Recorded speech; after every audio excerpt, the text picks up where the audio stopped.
Hey guys, I'm Chris, your real estate problem solver with Middle Georgia.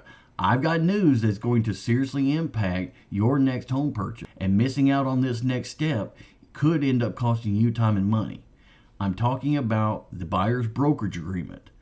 Unfortunately, like it or not, all buyers that are using a real estate agent are required to have a buyer's brokerage agreement signed with the real estate agent that they choose to use. Now, even though this is making you promise that you will pay the buyer's agent, it doesn't necessarily mean that the money has come out of your pocket. Don't believe me?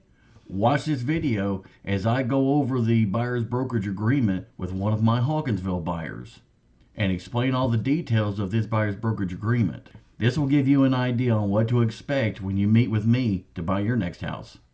And stay to the end where I explain a little trick that I like to do with my clients. And if you have any questions about any of this, make sure to contact me and I'll be glad to explain more in detail about all this stuff. Now let's get into the video.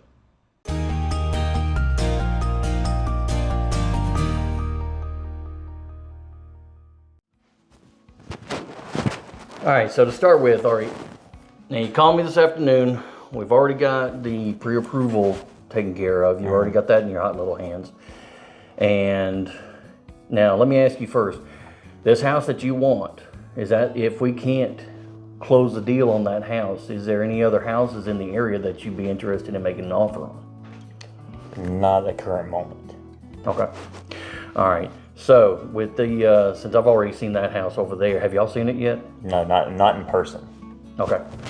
All right. So what we're going to do is the new National Association of Realtors lawsuit has changed the laws. So instead, it's basically instead of one person paying through the listing agent, now everybody gets paid directly. Same dollar amounts for the most part, but it's just coming out of the same different pocket and being titled differently. So if I'm going to make an offer for you, then we have to have it on paper that I am your buyer's agent. Okay. Okay. Now, with a buyer's agent representation means that I'm representing you. If I find out anything that can make the deal better for you, or if I can learn anything that will benefit your interests, then that's my obligation to make sure that you get everything that you need. Mm-hmm. Okay. Now, doesn't necessarily mean that you're the one that has to actually fork out the dollars to pay me. There's a couple different ways, and that's what we're going to go over here. So, with a buyer's brokerage agreement, most of this is standard information.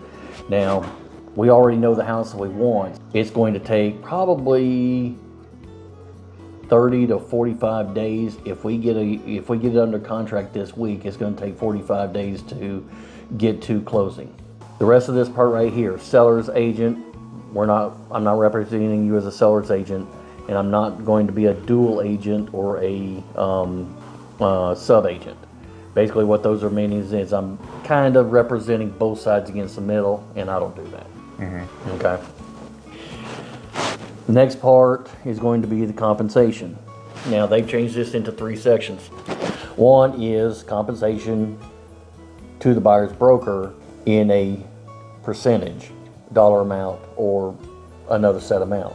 That's the typical way that it gets done, is you pay me for the services that I'm rendering to you. The optional compensation is from the seller or the seller's broker. Now, the way the Georgia law and the practices that we've recently adopted is when we make an offer, we can make it part of the terms of the sale is that the seller would pay me or pay my brokerage directly. Okay. So let's say if we made an all full priced offer, it would be full price plus you agree to pay X percentage, 3% to my buyer's brokerage. Okay. So when we go to the closing table, that means that they would be getting their money, and then they would turn around and pay me directly. What it used to be was the listing agent would list the property and he would be under a percentage to sell it. If another person or a buyer brought in a buyer, then they would split what they're getting paid with that buyer's agent. They can't do that anymore, and they're not allowed to advertise it on the listing services anymore.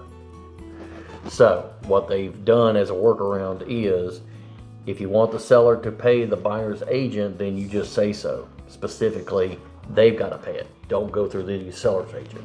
Does that make sense? Okay.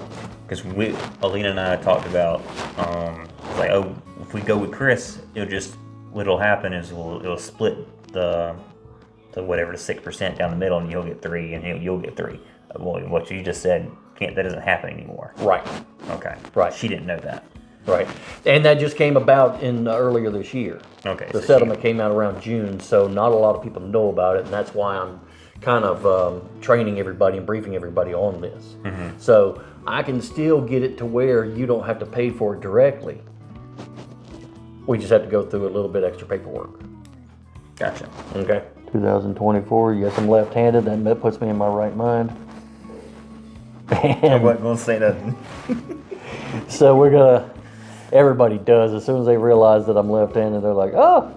My stepdad, Ricky's left-handed. It's there's a little trick to this, though. If the seller's agent is agreeable, sometimes if somebody is desperate enough, or like builders, they will put out huge incentives to get their houses sold. I'm committing you to 3%. If they don't, what this is saying is they don't pay, the seller's not willing to pay it out, then you promise that you'll be paying me. Now in this section, if we get the seller to pay the commission, they could pay whatever. So I'm committing you to 3, but I could get them to pay 4, then woohoo. So are you agreeable to letting me do that? Yes. Okay. So buyer hereby approves that, and I'm just going to do 4%. If I can get them up to 4%, then so be it. Now, possible reductions in the obligations of buyers. So this part means that we'll reduce it dollar for dollar. So if they're only willing to pay 2%, then you only have to pay 1. Okay. Not reduce it means whatever I get out of them is in addition to what you promised to pay. And then special exceptions can be anything we make it to be. And y'all already want to save as much money as possible, and I'm not going to try to double stack. So we'll just put reduce it. So whatever I can get them to promise to, then that just takes it off of your plate. Right. Protected period, I'm just going to put 30 days. So that means I show you any house after this is terminated. If you go back and buy a house that we looked at and made an offer on and didn't get to, then I'm still awarded the compensation. Exclusivity terms, this is explaining everything from the first page. Okay. Saying that you agree that I will be your buyer's broker, nobody else will be your buyer's broker. If you find a house that you want to make an offer on, I'm the one that's going to do the heavy lifting for you. Terms, same thing. Once it expires, then I'm not obligated to anything. We have the right to extend. If you go back to a house that we've already looked at and buy it after this is terminated, that's what that 30-day protection period is for. All right, compensation for professional services. Same thing like I was talking about. It's going over what my services include. Basically what it means is I'm going to be representing you to negotiate on your behalf. Any change in the deals or any new information that comes up, I bring it to you. We talk about it, find out what kind of approach we want to make, and then I execute the plan for your orders. Okay. Simple stuff, basic and straightforward. Whatever it is that you want me to do. If I find out any new information, it's my job to consult you with all the information that I've got in my head. Buyer's duties. You promise to make sure that whatever is you're responsible for, you get done in a timely manner. That means scheduling an inspection, letting me know that the inspector is going over there, so if I have to, I can go over and meet them. Appraisers, if we negotiate to have any repairs done, you'll let me know, anything on your side. If there's a hiccup with the lending, let me know. Okay, that way either I can coordinate with Stacy about how to get it fixed, or I can let Ramsey know what's going on, because the biggest thing about all of this is communications. If they go more than 48 hours and they haven't heard anything, people start getting antsy. Communications can allow me to get away with a lot more than normally I would, because I let them know what's going on, I let them know what the process is, and I make sure that they are comfortable with where we are in the process. Right. Okay. So that's what I'm expecting from you guys too. All right. More responsibilities of yours. You can read that. Let's see. Shall owe no duties to the buyer nor the authority on behalf of the set forth in this agreement. That means if it's terminated, then that's it. You don't owe me anything. Let's see, shall not be responsible for ensuring ensuring the buyer complies with duties and deadlines. That means you're responsible for any assignments that I give you. If the lender asks you for information, then it's your responsibility to make sure that she gets it. Mm-hmm. If the deal doesn't go through because of something that you dropped the ball on, then it's not my responsibility to hold your hand. Right. Basic, simple stuff. And I shall be held harmless by the buyer from any on all claims of action, damages. So if you go over to the house and you fall through the floor and you sue them, or you want to turn around and try to sue me because I didn't tell you that there was going to be a hole in the floor, I'm being held harmless for any damages or any issues that might arise in the process of buying the property. Darn. Yeah. Well, I gotta protect myself. I got a business to run here. See, I have no inclination to even begin to think that. There are some people that do. It's like, you're not responsible for it. You don't know everything that's going on in the house. You may have been over there 100 times, but something could have changed between yesterday and today. Exactly. And we have been in houses where the only thing keeping us from going through the floor was the carpet. And that house has since been demolished. Mm-hmm. But the agent didn't give us any warnings about what was going on, and she didn't tell us about what was inside the house. As a matter of fact, I found out later she'd never even been inside the house. Mm-hmm. And she got irate with me up in Macon because I was fussing at her about this house, which was in Haneyville. Mm-hmm. And you see, it's not there anymore. It's the one that was right beside Dollar General. Ah. Yeah. Half of that floor was almost completely gone. And they couldn't sell it. Mm-hmm. But she just put it on the listing as hopeful. And so, some agents are like that. Mm-hmm. All right, so miscellaneous. Okay, if there's any claims or disputes arising, then there is a process for arbitration. This mainly pertains to you and me. If you tell me to do something and I don't do it, and you miss out on the deal, and you file a suit, then we would go to arbitration to settle the issue. Mm-hmm. Of course, attorney fees are your responsibility as the party of the closing. So either you're paying it or the seller's paying it. Whoever gets that, then that's another negotiating point. Mm-hmm. Entire agreement is enforced unless otherwise written and changed in writing. Fair housing, I have to treat you the same as I would anybody, no matter religion, creed, sex, race, so on and so forth. Mm-hmm. Hazardous condition of the property, you'd acknowledge that you're at your own risk. There are potential hazards for any of these houses that would go to look at, mm-hmm. and you're going to hold me harmless if you get hurt. Gotcha. Independent contractor relationship. If you hire, I can't hire or execute orders. without your say-so. So basically what I'm going to do is if we agree to execute something like having a contractor go do repairs on the house and you agree to pay for it, then I'm going to assign you to call them and you tell them. That way there's no miscommunication and you can't, you won't have any reason to accuse me of, well, I got my buddy to go over there and do it for $100 and I told you that was $300. Anything that requires getting paid or getting other vendors to do a job for you, I'll instruct you to call them and have them do it. I agree to make sure that I give you the best advice that I can. I am not a legal attorney. I cannot give legal advice, but I will direct you to somebody that is qualified to do that. Referrals.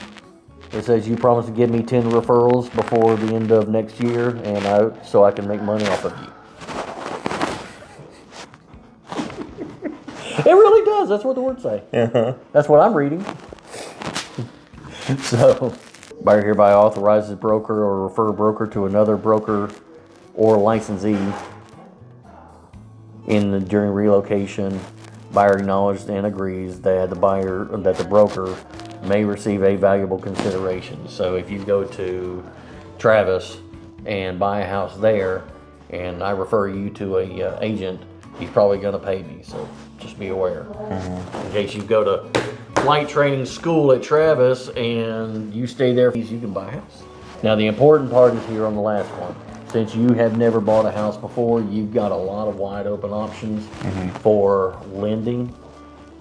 But you've also got a lot that you need to know. So I'm going to make sure that you've got the ABCs of the agency and what to consider protect yourself when buying a house. Now, I don't have any special stipulations. Do you have any requests of me? Not at the current time. She's not here. She might have something. Well, once we sign, she's out of it. I mean, if she doesn't, she wants to do something that you don't want to do, Nah. You're the one in control. Yeah, I don't care. All right. That ain't worth sleeping on the couch. Right. Now, I go through a lot of this a lot faster than most people do, simply because a lot of this legal jargon, boiling it down to its finer details. Now, if we were dealing with $1 million house and there was, $10,000 earnest money or $50,000 down payments that were at stake, then a lot of this would be a little bit more applicable. But small town, smaller dollar amounts, it would take more, people would lose more time and money trying to pursue some kind of a done me wrong than it would take that they would ever get out of it. The only time that I've ever had anybody have a major issue was when Exit Realty got bought out and he retained a lot of earnest funds for deals that were currently being made.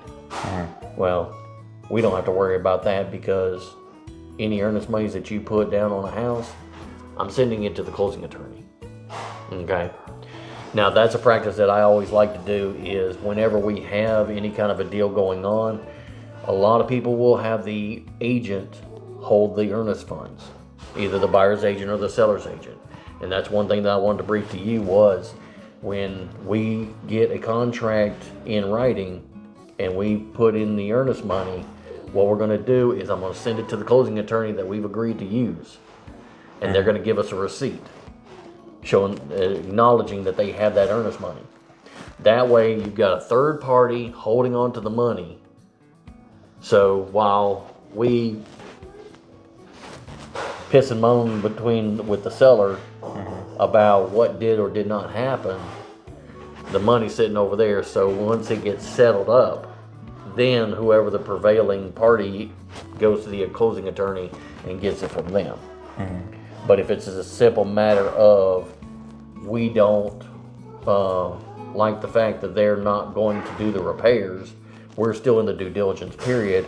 It clearly states in the purchase agreement that if we don't come to an agreement by the end of our due diligence period, we get our earnest money back, then we don't have to fight with them. We just go to the closing attorney and get it back. So, Gotcha. that's the only time that there has ever been an issue that I was concerned about, and having a third party hold on to that money is an easy fix. So.